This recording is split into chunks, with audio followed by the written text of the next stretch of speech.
Assalamualaikum, salam Malaysia Madani, Berita Parlimen bersama saya, Muhammad Shah Musa.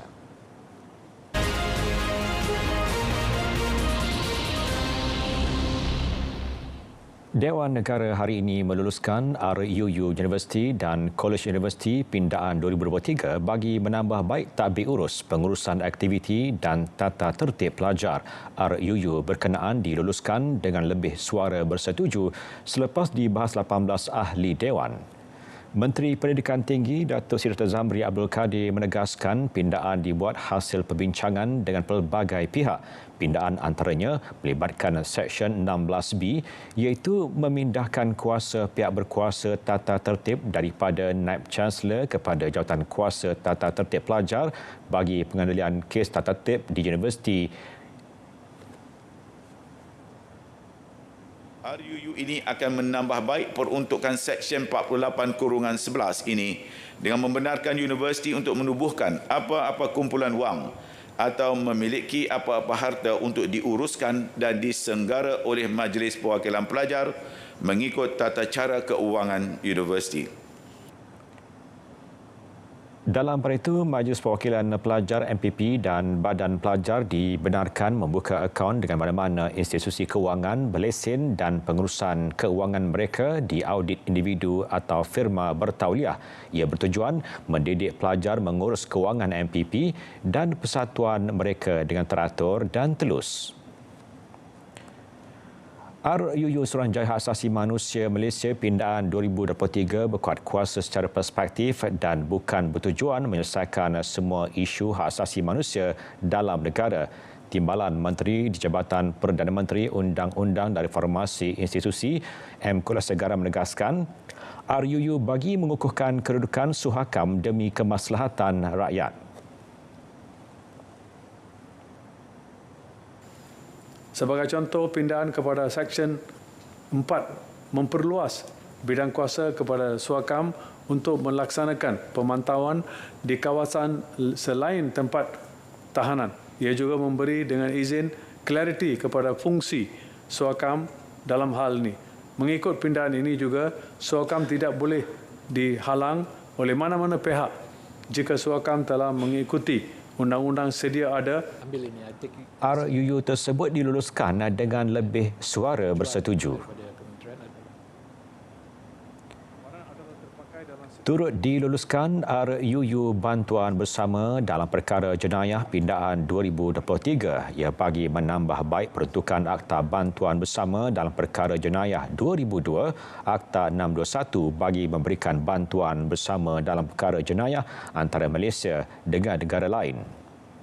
RUU itu turut memperuntuk prosedur penerimaan sebagai keterangan di mahkamah di bawah Seksyen 90F Akta Keterangan 1950 bagi menyelesaikan masalah memperoleh dokumen bagi kes domestik seperti transaksi kewangan di luar negara. Sementara itu, Timbalan Menteri Kerja Raya Dato' Seri Ahmad Maslan berkata fungsi Lembaga Lebuh Raya Malaysia LLM perlu diselaras, diperkemas dan diperkukuh. Beliau berkata demikian ketika menggulung perbahasan RUU Lembaga Lebuh Raya Malaysia Pemerbadanan Pindaan 2023. Ia penting agar peranan itu selari dengan tuntutan semasa dan keperluan terkini selain memberi kuasa kepada LLM menjana pendapatan. RUU berkenaan kemudian diluluskan menerusi undian suara majoriti. Persidangan Dewan Negara bersambung esok.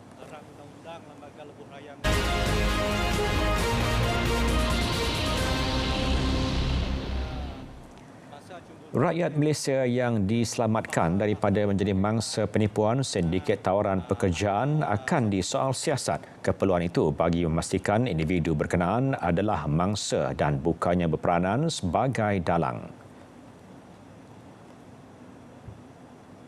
Kesemua warga negara Malaysia yang telah dibawa pulang Datuk Petua akan disoal siasat oleh pihak berkuasa. Sejurus sahaja mereka tiba di Malaysia bagi menentukan penglibatan mereka dalam sindiket tersebut. Tindakan tegas sekiranya terdapat bukti yang menunjukkan bahawa mereka adalah dalang atau dengan izin rekruter dan bukannya mangsa berdasarkan undang-undang yang ada. Setakat hari ini, 4 individu tempatan telah didakwa kerana disyaki menjadi dalang sindiket keberkanaan di Peru tahun lepas. Sistem cukai kepenggunaan semasa iaitu cukai jualan dan perkhidmatan SST mampu memberi kesan fiskal yang lebih cepat kepada negara berbanding pelaksanaan cukai nilai tambah seperti cukai barang dan perkhidmatan GST. Sehubungan itu, bermula tahun ini, kerajaan mengamalkan pendekatan strategi hasil jangka sederhana dengan perancangan hasil dan cukai. Ia mengambil kira tempoh jangka sederhana iaitu bagi 3 tahun ke hadapan.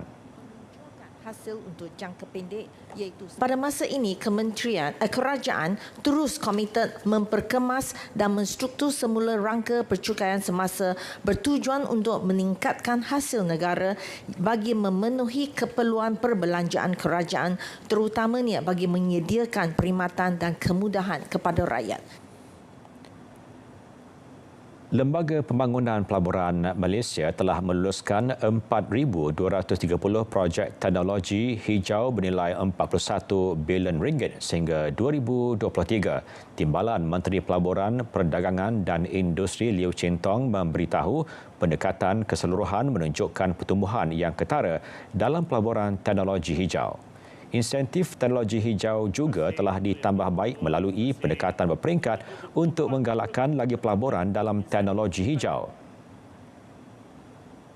Yang Berhormat, untuk menggalakkan lagi pelaburan dalam teknologi hijau dan insentif tersebut kini meliputi aktiviti pelaburan hijau yang lebih meluas termasuk hidrogen hijau, stesen pengecas kenderaan elektrik dan tenaga angin. Penambah baik ini bertujuan merangsang pelaburan syarikat-syarikat baru dan sedia ada bagi mendorong pencapaian negara neutral karbon menjelang tahun 2050. Dewan turut diberitahu menerusi bajet 2024, insentif cukai diperuntuk kepada syarikat yang menyokong peralihan ke arah ekonomi rendah karbon.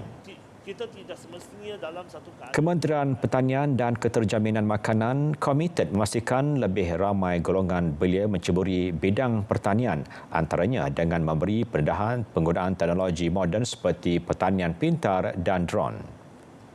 Timbalan Menteri Pertanian dan Keterjaminan Makanan Datuk Atur Joseph Kurup berkata, langkah itu juga sebagai sebahagian usaha memastikan negara tidak terlalu bergantung kepada pekerja asing dalam sektor pertanian.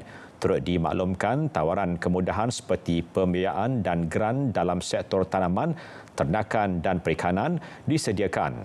Dengan dana pembiayaan dalam usaha meningkatkan aspek pemasaran, pemodenan serta meningkatkan pendapatan dan produktiviti pertanian bagi menyokong peningkatan kapasiti pengeluaran pertanian seperti dana pembiayaan agromakanan, geran agropreneur muda dan geran pemadanan high impact produk.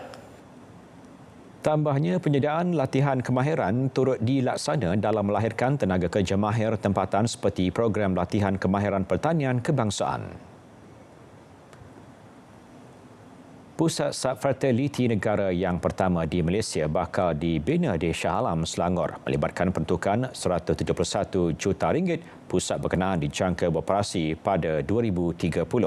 Timbalan Menteri Pembangunan Wanita, Keluarga dan Masyarakat, Datuk Seri Dr. Nuraini Ahmad memaklumkan penubuhannya bakal menjadi pusat kesuburan dan pusat rujukan utama negara yang menyediakan pelbagai kemudahan perkhidmatan kesuburan yang menyeluruh.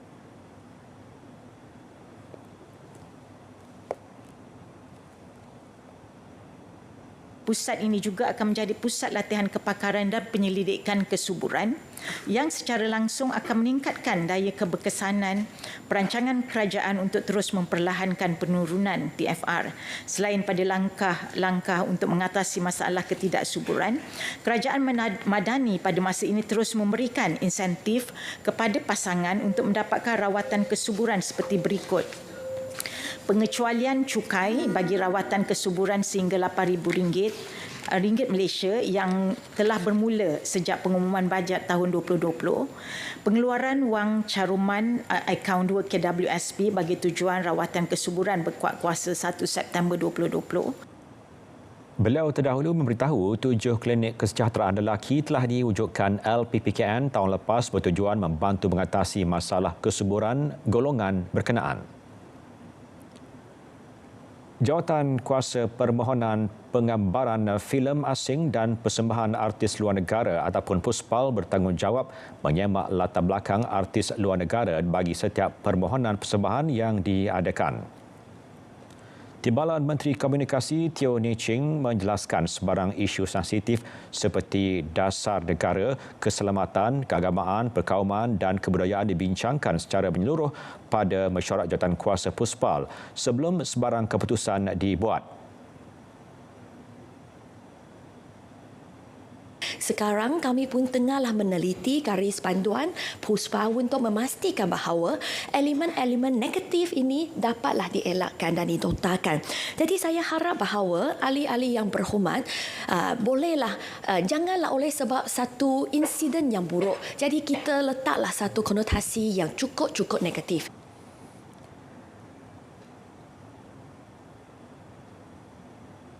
Dalam pada itu, Teo Nii Ching mengingatkan semua pihak tidak mengambil sikap prejudis terhadap persembahan artis antarabangsa di negara ini. Tetapi contoh-contoh yang disebut oleh Yang Berhormat Senator tadi adalah satu insiden yang cukup buruk, saya setuju, yang berlaku pada bulan Julai tahun lalu. Dan selepas itu tindakan pun telah diambil seperti yang saya sebut setelah saya sebut tadi. Sekarang kami pun tengahlah meneliti garis panduan PUSPAL untuk memastikan bahawa elemen-elemen negatif ini dapatlah dielakkan. Beliau turut memaklumkan tahun lalu sahaja 870 persembahan melibatkan artis luar negara dan 344 dalam bentuk konsert. Kelantan sedia menjadi tuan rumah Sukan Malaysia SUKMA 2028. Sehubungan itu, Kementerian Belia dan Sukan sentiasa melakukan pemantauan ke atas pembinaan fasiliti sukan.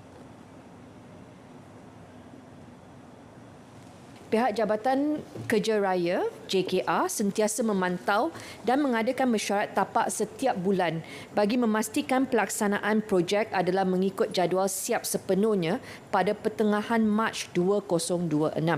Perkara ini juga dilaporkan di dalam mesyuarat jawatan kuasa tindakan pembangunan Kementerian Belia dan Sukan pada setiap bulan dan laporan terkini menunjukkan projek ini mengikut jadual. Jelasnya, jawatan kuasa pengelola SUKMA Kelantan yang dipengerusikan Menteri Besar berfungsi dalam operasi pengelolaan yang melibatkan lebih 20 jawatan kuasa kecil. Berita Parlimen berakhir di sini. Dari Sungai ke Segara, Palestin pasti merdeka.